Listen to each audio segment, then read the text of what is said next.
We good? Because we only have the rest of the hour, so we better start. We have 15 minutes. Let's dive right in. Hey everyone, it's Leah from Emphasis. Welcome.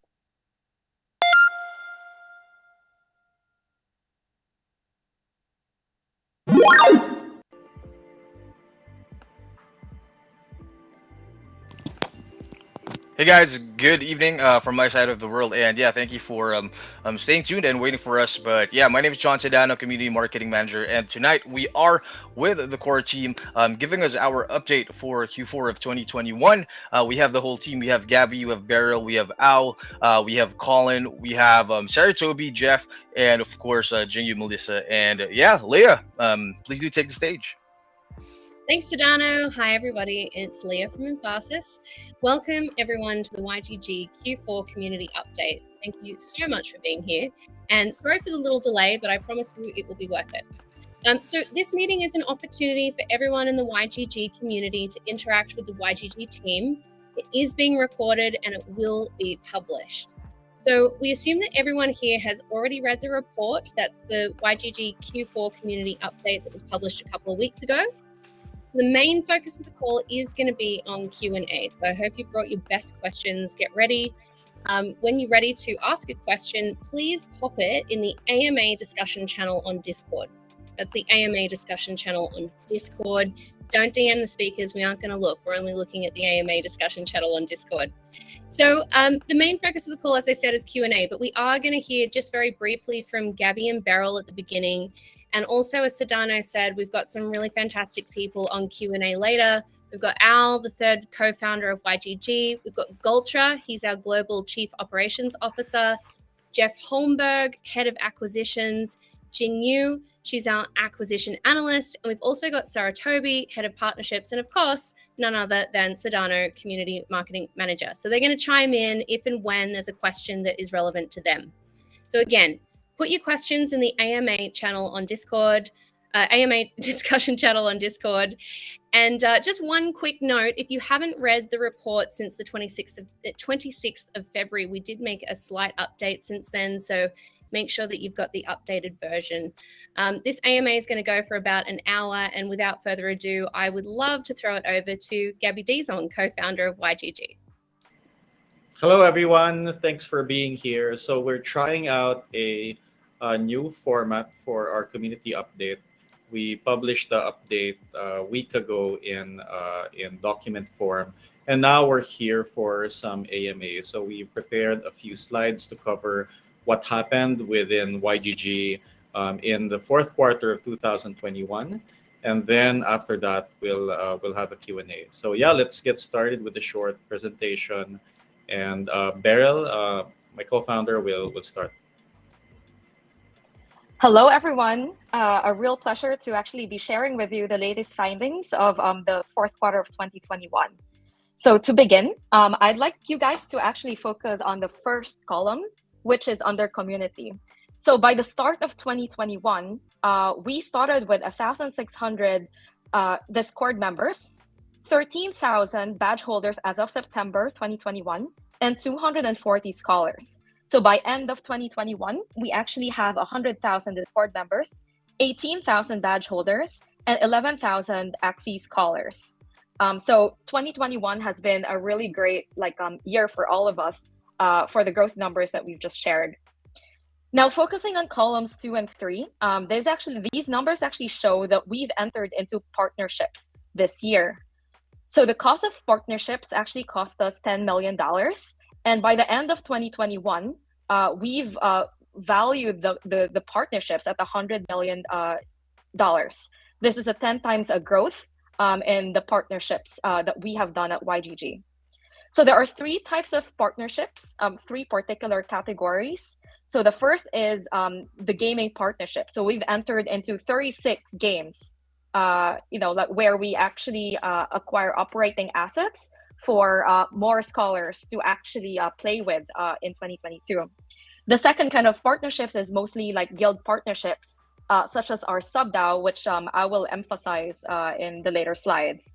And the third one is infrastructure, where we actually partner with infrastructure, DAOs and communities to be able to help our community, be a little bit more efficient in terms of operations, as an example. So before I move to the next slide, I'd like to share with you the latest numbers as of end of February. So by end of February 2022, our scholar numbers have actually reached a 20,000 mark, 20,100 as of end of February 2022. So this is in line with our target of bringing NFT games to 100,000 scholars, or even more, by the end of 2022. So looking at the next slide, this actually shows that in 2021, he has actually focused on Axie scholarships. Most of our operations have actually been focused on this game. And we've accumulated a total revenue of 13,640,000 USDC worth of SLPs. So as of 2021, 90% of the play to earn market has been Axie Infinity. And that's the reason why we've actually focused on this game. But despite, like the focus on scholarships and Axie, we have the asset acquisition team that has actually engaged in various game partnerships.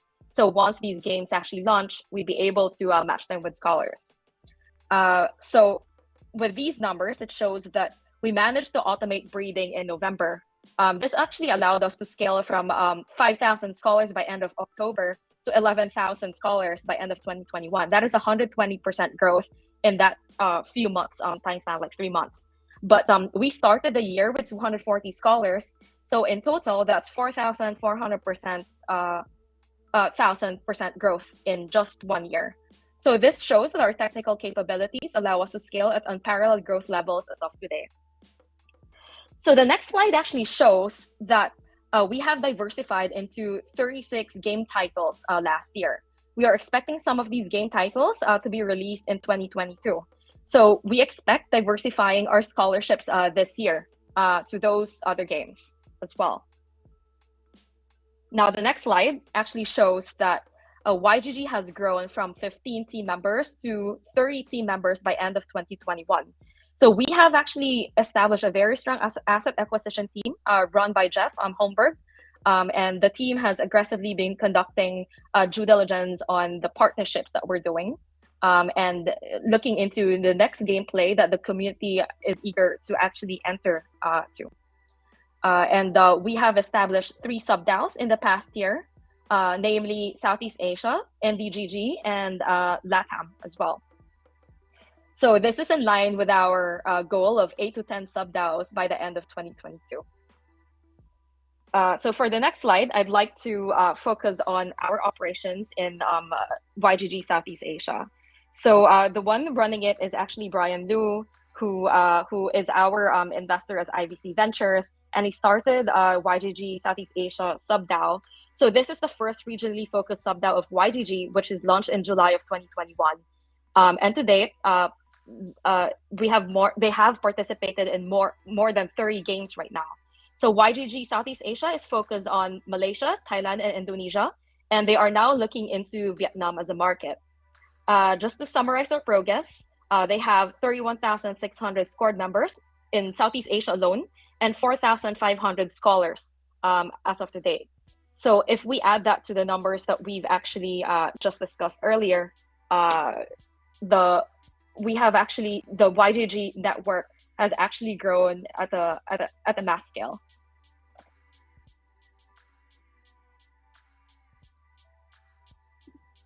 That's Over awesome. to you, Louis. Oh, thank you so much, Beryl. That was a really fantastic overview. Unfortunately, Luis wasn't able to join us tonight, but Gabby, maybe you could give us a little overview of the Odette relief efforts that have happened in the Philippines over the last couple of months. Yep, sure. As many of you know, big typhoon hit the Philippines, particularly in the Visayas and Mindanao regions, right before Christmas, and it had affected a lot of members of the YGG and NFT community as a whole. So after that happened, we mobilized our resources at YGG Pilipinas, led by our country manager Luis, and started fundraising to help those community members that have been affected in the Philippines. So through our community efforts from the Axie and greater NFT community, we were able to raise $1.4 million in crypto. And as of today, we've distributed $1.2 million of that. So we've sent them to different organizations like the UN World Food Program. We've sent it to Aboitiz Foundation. There are medical missions in different parts of Visayas and Mindanao. And we also started a crypto ayuda program where we were sending $200 or 10,000 peso direct cash transfers to community members that were verified as part of the AXI or YGG communities. So this shows that we like the greater NFT community really cares about the Philippines, and yeah, we were able to help our countrymen who were in need, especially during the Christmas break where people were supposed to be celebrating with their families, and instead they had no homes, no running water, and through the efforts of many people in this community we were really able to help our community members in need. So this is something we're really proud of. Many people within YGG donated their time and money. People like Luis and Kat and Sidano spent a lot of time in what was supposed to be their Christmas break, working with relief aid organizations, talking to the military, um, and yeah, just making sure that our community members that were victims of the typhoon were not left behind. So we also published a transparency report for this, which you can see in our Medium page. You can see how much has been disbursed and which partners we have sent the funds to, and we will be updating this as the funds run out and we disperse everything to our community. That is awesome. Thank you so much for that update. I know that there's a lot of people on the call tonight too who contributed to that initiative. So just want to absolutely put a shout out there for everyone who has supported. Thank you so much. So we're going to move into Q&A right now. We already have a few questions from Dave. Thank you, Dave, for being so bold to put the first questions in the chat. You've got a few here, and I'm going to take two of them at least. So we've got a question to Gabby, Beryl, and Al.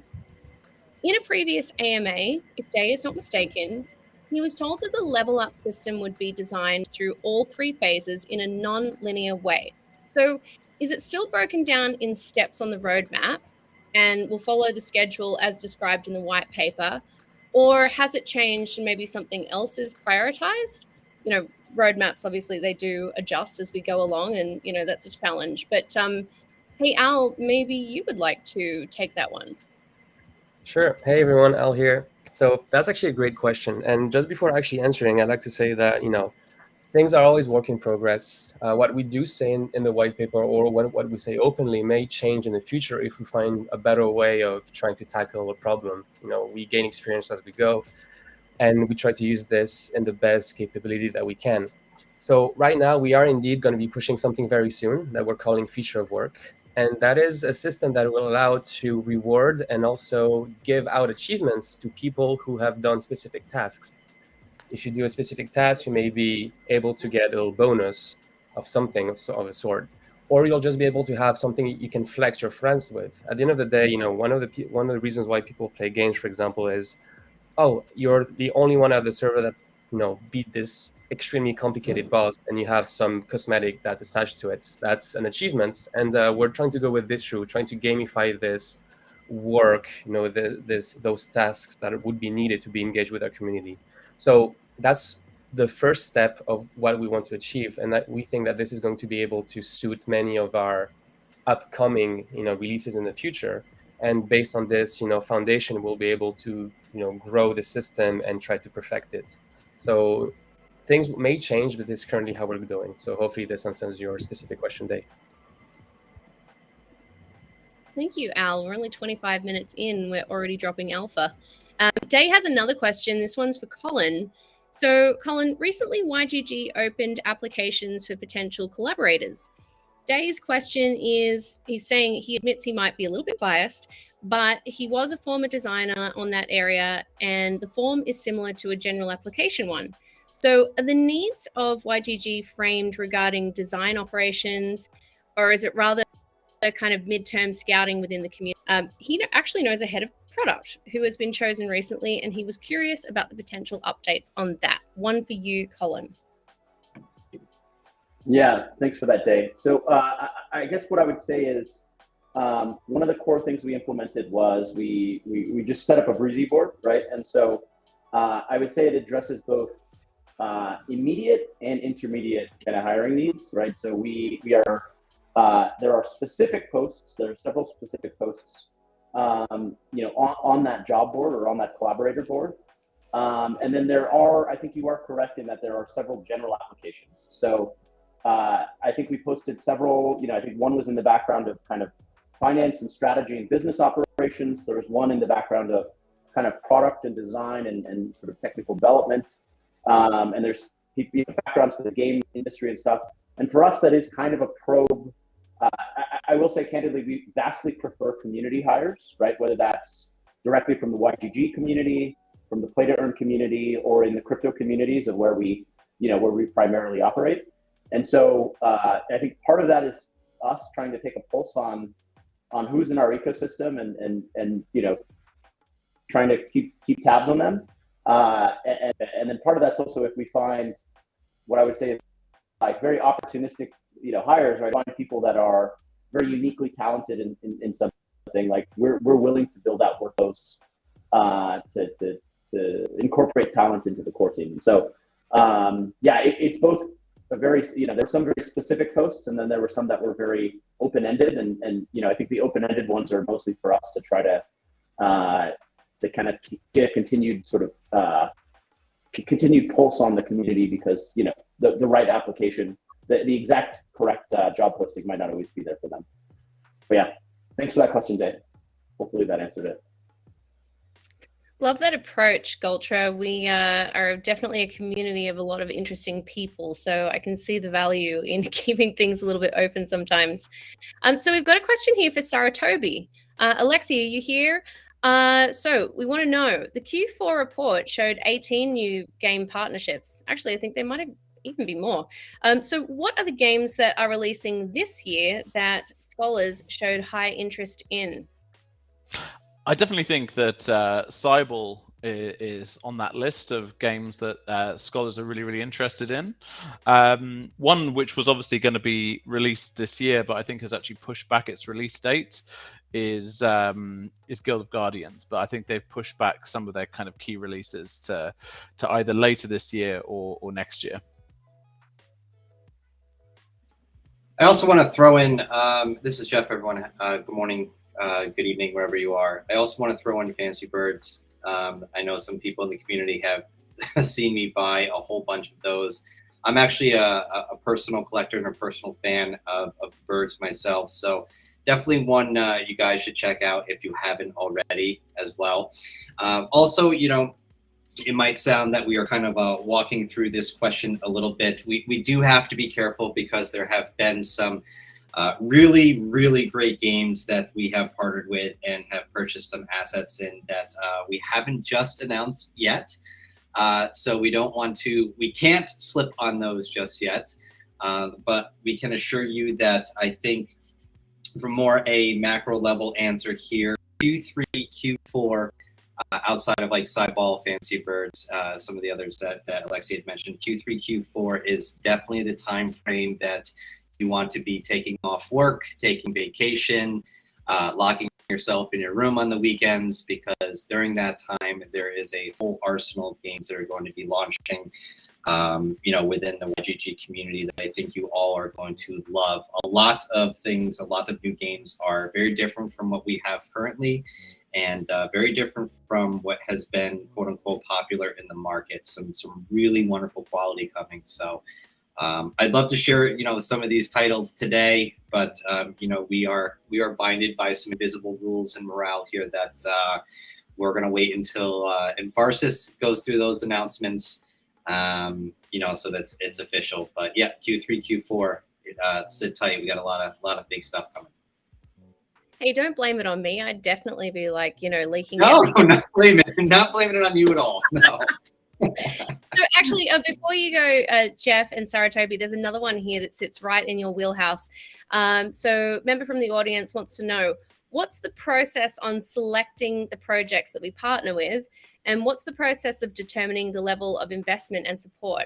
I think by investment, they're sort of talking about, like, you know, what would be the size or value of the NFT that you might acquire, or say governance tokens. You know, how do you actually assess how deep you're going to go into a game? I Yeah, think absolutely. maybe. Oh, do you want to Oh, go go ahead, first? Alex. You I was just can- gonna go. I was just gonna go for like maybe some of the kind of game mechanics piece first, and if you want to kind of really take some of the meatier investment side, obviously a key thing that we look for is the underlying game mechanics supporting the kind of guild business model, which is usually surrounding like the concept of the delegation of assets or some ability for groups of people being able to kind of work towards kind of collective value creation that gives back value to the guild itself, or the DAO in this case. Then in terms of like kind of sizing, Jeff, if you want to add some color to that piece. Yeah, just to echo what Saratobi is saying here, we dive very deep into the token mechanics of the games.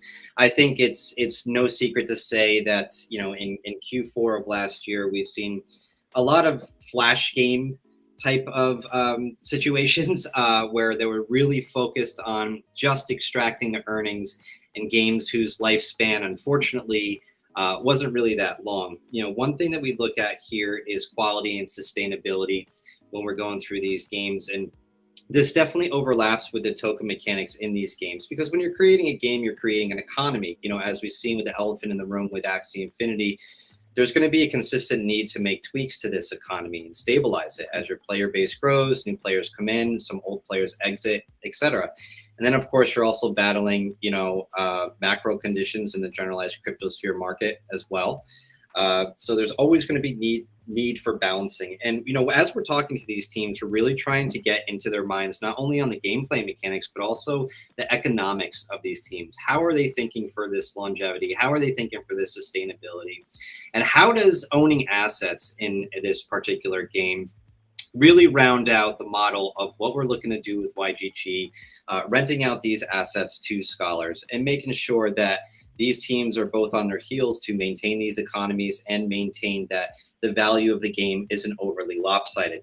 Now, it really depends on, in regards to what amount of asset acquisition we do in a particular game. Of course, there could be heroes, players, cosmetics, land.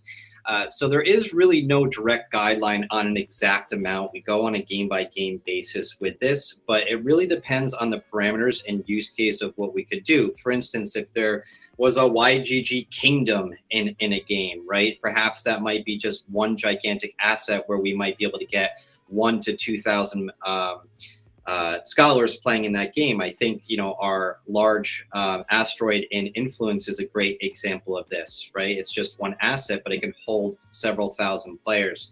And of course, as we've seen with Dayton Arena, just individual heroes will have multiple hundreds, if not 1,000 plus of those in that type of situation. So it does vary on a game-by-game basis on the actual amount that we will spend and acquire here and the amount of quantity that we're going in.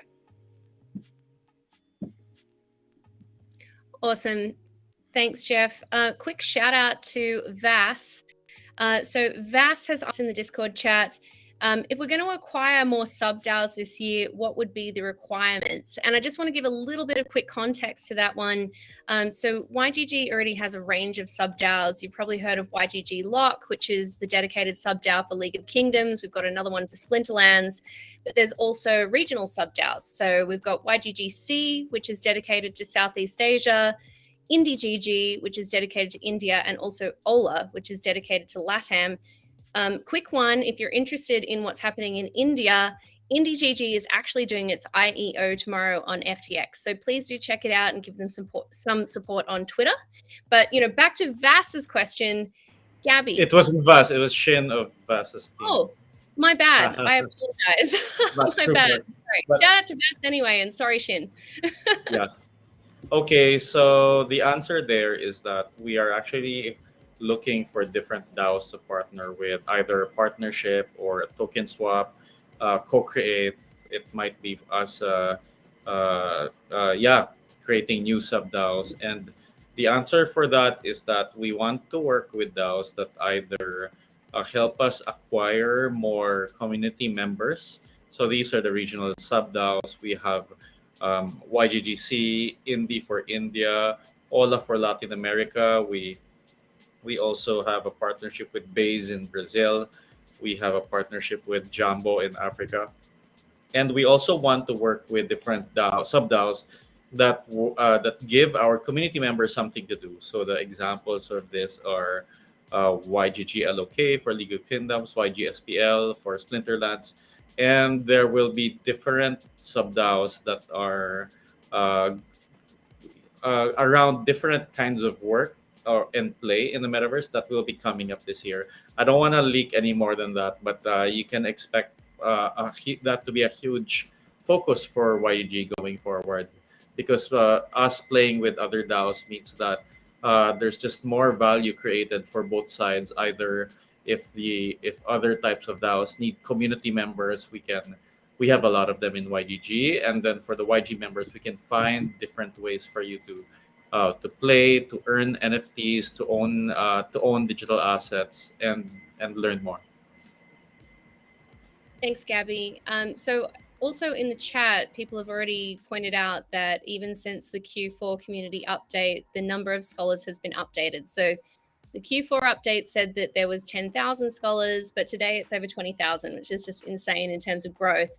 But we've got a question here in terms of the strategy on scaling into different games. So it's directed to Al or Gabby. How do we mobilize our current community of 20,000 scholars into different games efficiently? Yeah, I can take it. It's something that we do. It's kind of like a ongoing process of step by step, basically, because we can't just ditch 20,000 people into a new game, especially since if we don't have the assets, we can't allocate the assets for the people to play with, and also the game itself, the projects needs to be able to support this amount of users.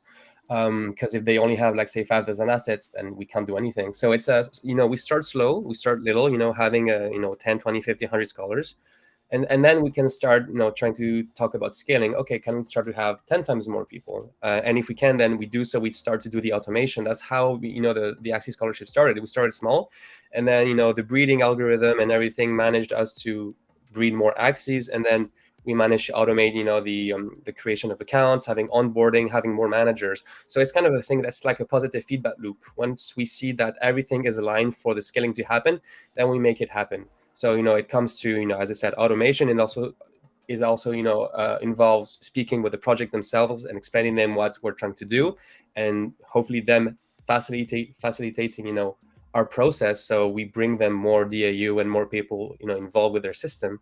And then when it comes to, as you say, using those 20K that we have ready for Axie, I'm sure that a lot of them would be able to play another game, but that's something that the scholars would need to manifest interest into. Maybe some of the scholars only want to play Axie, and so be it. But some maybe they want to try other things. And this goes back to, if we have willing players, that's one great thing, but we also need to have the space, and that goes to what I said before, automation, and also being aware that the project itself is able to cope with this sheer amount, because a new project won't be able to hold 100,000 players once we have 100,000 scholars, for example. Thanks, Al. I'm just checking. Gabby, did you want to add anything to that, or should we move on to the next question? Oh, he's good. All right, so judging on the Discord chat, I'm looking forward to Vass DAO. I'm taking full credit when that is launched. We love you, Vass. Now, so we've got another question here. I really like this one. So it's for you, Colin. Is there efforts to create a treasury dashboard with a real-time ROI of assets? So looking at cost basis, cash flow, all those sorts of things in real time. Is there anything like that? Oh no, I think we've lost Colin, actually. Some of us are having internet issues tonight. It is from the audience. It's rmarks87, although I'm afraid to say whose name it is from now because I feel like I'm going to get it wrong. But is there anyone who would like to take that one? Real-time dashboard? Could we be building that? Yeah, I can take that one. So right now we have some internal Discord tools that can help us take a look at dashboards. It's something that we definitely want to create so that we can track our treasury assets better. The play to earn space to moves really fast. There's different games that we're tracking. We have assets in like over 40 games in different chains, so it gets quite complicated. But that said, we do want to make that dashboard. Hey everybody, I can maybe fill in a bit here too. I think dashboarding and tooling in general is an area we've identified as a key product category, right? And I think this will affect us in a handful of ways.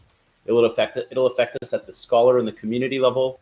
It'll affect us at the manager level, and then it'll actually affect us at the sub-DAO level, right? Because we also want to provide, I think, tooling for sub-DAOs in our network, right?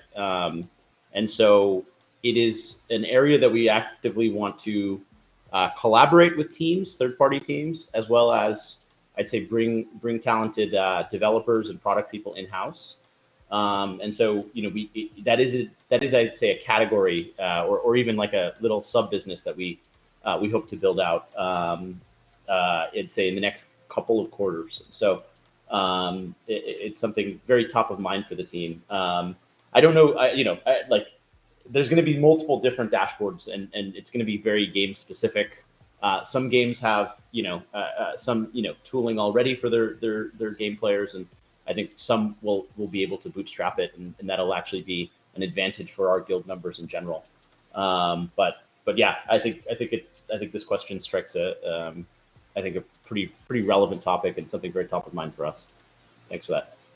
Yeah, another one before we lose you, Colin. So another audience member has asked, and you might lose me, by the way. I think my this is my proof that I'm in the Philippines. Just my connection sometimes breaks out. Proof of Philippines. Yeah. Okay, well, we've got you. So quick one. In terms of hiring, what's your strategy in selecting or scouting talents? Do community members have any priority in selection? I would say that it's hard to these things always have to be a case by case basis, right? Like when you're dealing with humans, you can't just infinitely codify it into like a template or a rubric of how you choose things, right? We want to first and foremost pick people highly qualified with lots of experience for the categories we need, and in some capacities, because we're in just this groundbreakingly new space, the most experienced people in the world at that thing, like maybe operating things like game operations or things in the play to earn community space, those are very logical things for our community members, right? In some other categories, I think that experience is maybe either more rare in our community or just kind of there's other spaces where I think like development, for instance, right? So like there's definitely some great engineers in our community, but there's also I think smart contract engineers kind of across the space who maybe don't know about YGG yet, but could still be very strong contributors, for instance, right? And so we look to both experience and sort of community standing. Community standing, all things being equal, definitely is the kind of thing that we would look to as a tiebreaker. But I think the where we need to get to, we're looking for the most qualified and most experienced people. Many of whom already exist in our community, but not necessarily all of them, if that makes sense. Hopefully that wasn't a non-answer, but certainly like community, like being part of the community is a huge boost. I don't want to mince words about that, but the things we're looking for won't always exist within our community already, and so for those sorts of things, we would have to look outwards. Yeah, I hear you, Colin, and I think the guild is evolving as well. So obviously, I'm sure all of those things are taken into account in terms of future state versus where we've been and where we're going. We've got one for you, Beryl, if you are still here. So YGG's monthly SLP revenue dropped by 69% in December 2021 compared to November. So how has YGG been affected by that falling SLP price? Yeah, so let me kind of like break down the numbers like for you guys. So you have to see this as okay. While SLP is actually going down, we've also been increasing the number of scholars within like YGG. So in terms of the accumulated SLP revenues, which actually includes the 70% of the scholar, the 20% of the manager, and the 10% of YGG. Let's go back to October of 2021. The accumulated SLP revenues is $11.2 million. November of 2021, that's 13 million, right? December of 2021, that's 13.6. And then January of 2022, that's 13.8. And then end of February, that's 14.3. So if you actually look into the accumulated SLP revenues in numbers, YGG as a whole, like the entire community, the accumulated SLP revenues is still growing, like over time, and despite that the number. So if you look at like the number of the price of SLP, maybe end of November, that's 0.07, then it went down to 0.03, right? But then it kind of like went down to 0.01, and then now it's 0.02-ish, right?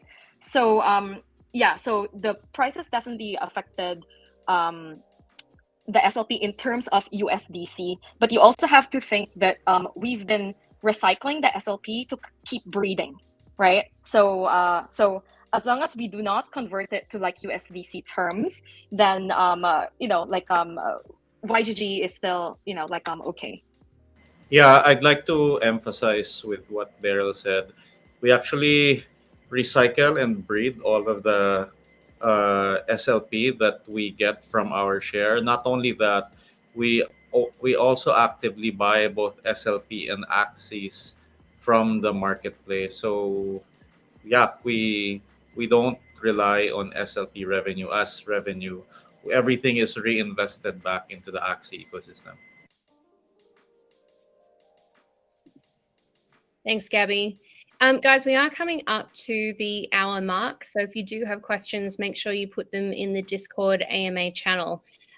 We've got a question following on from the SLP question.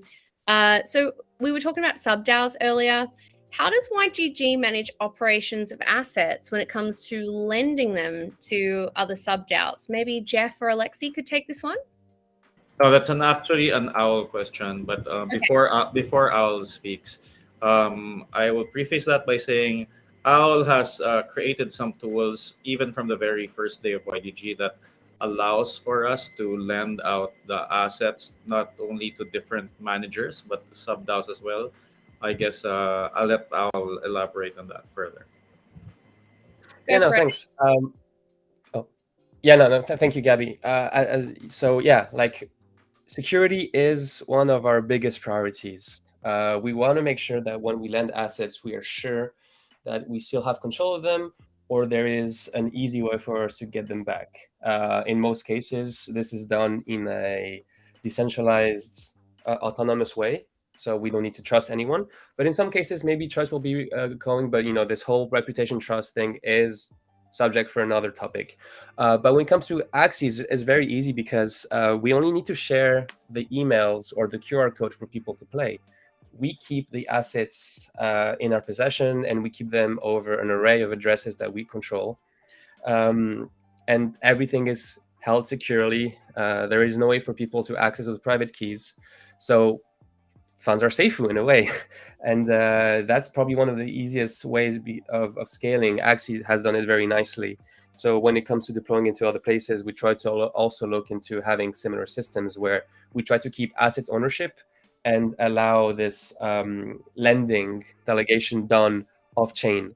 That's something that has sparked a lot of debates within the builders. Should we have lending on-chain or off-chain?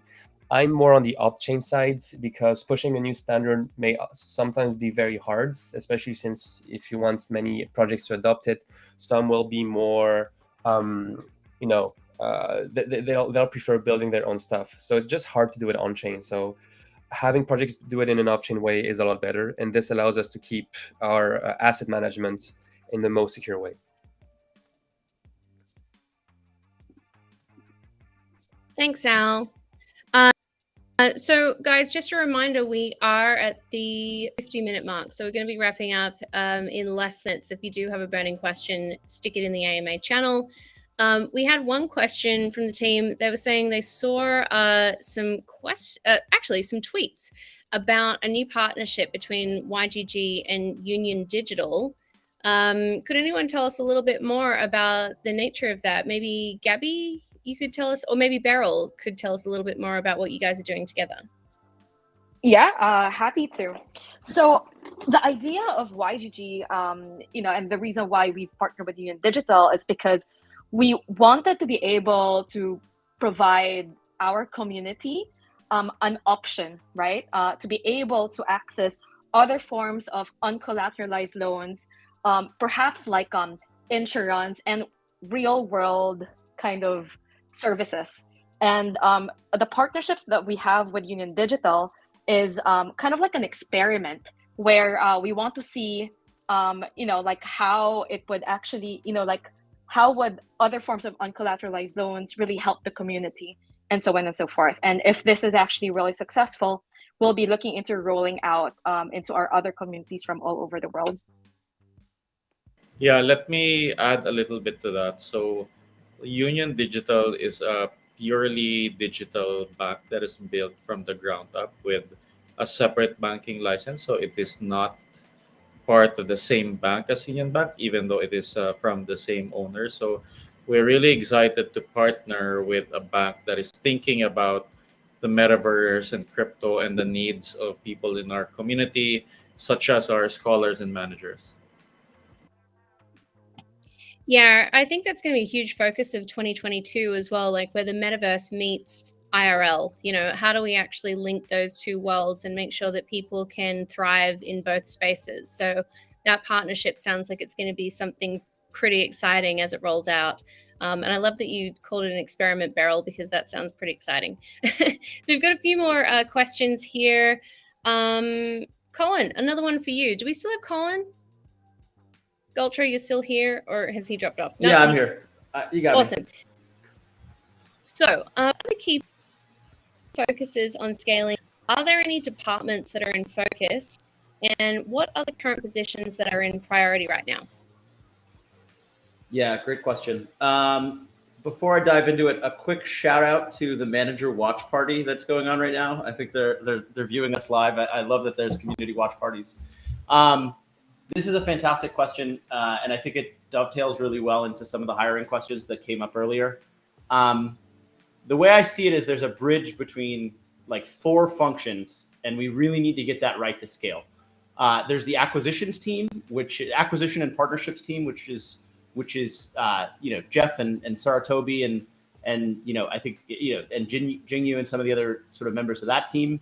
I see them as basically deciding and pointing on where we're going to go next in terms of what games we're going to be involved with and partner with, and they're kind of picking the new virtual worlds. There's then a team called Portfolio, which is how do we engage with these teams, kind of prepare our involvement at the guild level.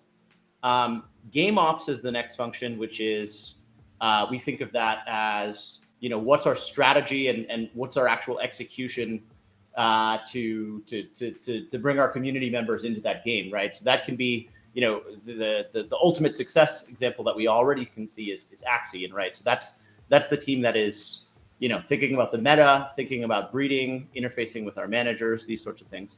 And then the final kind of leg there is the community team, right? And the community team is really events like this. It's Sedano, it's other team members, and how we can get our community excited about operations into the game. So I'd say these 4 kind of building out these 4 functions very successfully with I think great manager, great core team members that can manage workflows, being very process oriented, and then ultimately the feedback loop that we really need to get down is when we decide to partner with a game, how quickly can we create an execution plan that can basically get scholars or community members playing their game on like day 0, right?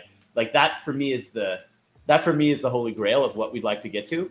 and that is basically this bridge between the acquisition and partnerships team and the game ops function. And so right now, I think Jeff is doing a fantastic job. Jeff and Alexi in sort of deciding where we go. And right now we're in a big way ramping up that game ops function to actually get kind of our community deployed into these games, right? And so we have some very good team members there already that are building out processes, and that's a team that I can imagine, even in the next month or so, I could imagine that being a team that doubles and it ends up quite large by the end of the year, right? Just in-game operations. I'd love to have people focused on several different games. I think we have a really great roadmap of kind of digital worlds we'd like to send people into. So hope that answers the question. Yeah, absolutely. Thanks, Gultra. I think we've only got time for about one more question, but there's an interesting one here, which I think might be for Jeff, and maybe Beryl could chime in at the end just to give us a little bit further depth. But Jeff, everybody knows that there's insane demand for scholarships within the guild. So are the current supply of assets within the guild adequate to cater to that demand? And if not, what can the guild do to improve availability and accessibility of those assets? Can you take that one, Jeff? Yeah, no, of course, right? As you've seen in the beginning of the call, like our social numbers have drastically improved, and the demand as a scholar to utilize some of YGG assets has just been growing exponentially. So we're always going to have demand for our assets. So it's not really like a direct yes and no answer, like do we have enough? Because the second part of what I want to talk about for an answer here is going back to what I said about sustainability, looking at token economies inside these games. And, as I mentioned about new players coming in, old players exiting in those games, some of the elements that we look at in these games are breeding, cloning, or perhaps some of the token earnings that the DAO retains, how we could cycle that, back into these economies and acquire even more assets, whether that's, again, picking up more land, more heroes, so to speak, more packs. We're just constantly, similar to Axie, trying to find ways to utilize anything that comes into the DAO to build out supplies so that more and more scholars can come in and rent some of these assets. So a short answer is not really, do we have enough assets, because that demand is always growing. So it becomes, I don't want to use the word race here, but it becomes more of a strategy of trying to constantly build out our assets in these games to meet that demand through all of those other elements that I just said. Thanks, Jeff. Yeah. Really helpful. Oh, Beryl, did you want to add anything to that? Oh yeah, I was gonna say something. So adding to what Jeff said, like at the moment, our strategy is really making sure that we actually acquire different games and different genres to actually meet the demands and interests of the community. So as of today, a lot of the games have not really launched yet. So we are actually acquiring these assets, and it's important for us to get the community to kind of play with them and get a lot of feedback, so that we can actually hear from the community which games do you actually really like playing with, and then based out of that, internally we'd figure out how to actually increase that asset base. I think right now, because the games have not launched, it's really difficult to know which kind of games you would the community really want to play with. So right now we just buy these assets and games, and then over time we'll continue breeding, kind of what we've done for Axie Infinity. So we'll definitely follow the same pattern for these games that you like playing with. Much work to be done this year. Excited for it. So we've only got time for one more question, guys. Actually, Gabby, it's one for you. So related to scaling, what kind of activity can we expect in terms of esports and competitive gaming from YGG in the greater global community? And that's going to be our last question. After Gabby's answered, Beryl, maybe you could give us some final words, and that will be it for the night. Thanks, Thea. So we're really excited about all of the esports activities that's being headed by Mike. So first of all, we've been building out the YGG Elite team. If you've seen some of our members like PC, Big Gabby, Rainer and Dar, like they've been doing a great job, and Sushinobe as well, who's also on this call. They've been doing a great job on just attending a lot of events and then just showing up and then winning and placing in a lot of the events. We are going to be organizing both in person and virtual tournaments, and I won't uh, I won't leak more info on that. But expect a lot more events coming from us in the future, and you would expect us to be looking at what other NFT based and play to earn games are good for esports, and to be adding teams related to that apart from the ones we have in Axie. And before I close this, I guess we also could have an update from Sedano on the Managers Cup. Yeah. So before we go, first of all, like thank you to everyone, to all the teams and everyone who watched, the Managers Cup. It's been, a really, really great experience. We have the best of the best communities and also the up and coming, players, and also now, turned celebrities within the YGG ecosystem and also the Axie Infinity community. And like we're just, really, really pushing forward, to just present a really, really good show for everyone. And yeah, we can't wait to share the news not only with the winning teams who will be moving on to the next round, but also for you guys to get to know the charity that we're helping, and also actually we have a physical NFT trophy that goes with the digital trophy. So really great success there, and yeah, thank you so much for everyone to who supported the whole first round, and we're gonna be coming back in 2 weeks. So see you guys soon. Thanks so much, everyone. Beryl, did you want to say any last final words? Oh yeah. So one thing that we're really grateful for at YGG is having, an amazing community that's always been supporting, YGG as a DAO, as a community. So we will actually be doing more of these like sessions in the coming like quarters. We'd love to involve all of you. And yeah, YGG is all about the community. So we would love to have you guys like on our Discord channel, and involve you more, and having these sessions every quarter. So that's all. And thank you so much on behalf of the YGG team, community, and all. That sounds amazing. We'd love to be involved in more of these. And thank you for having me too. Thanks to everyone who came along, and really appreciate the great questions. Clearly, you worked hard on those before the AMA. So we hope you bring even more of them next time. Thank you, everyone. GM. Thanks, everyone. Thanks, everybody. Thanks, everybody. GM.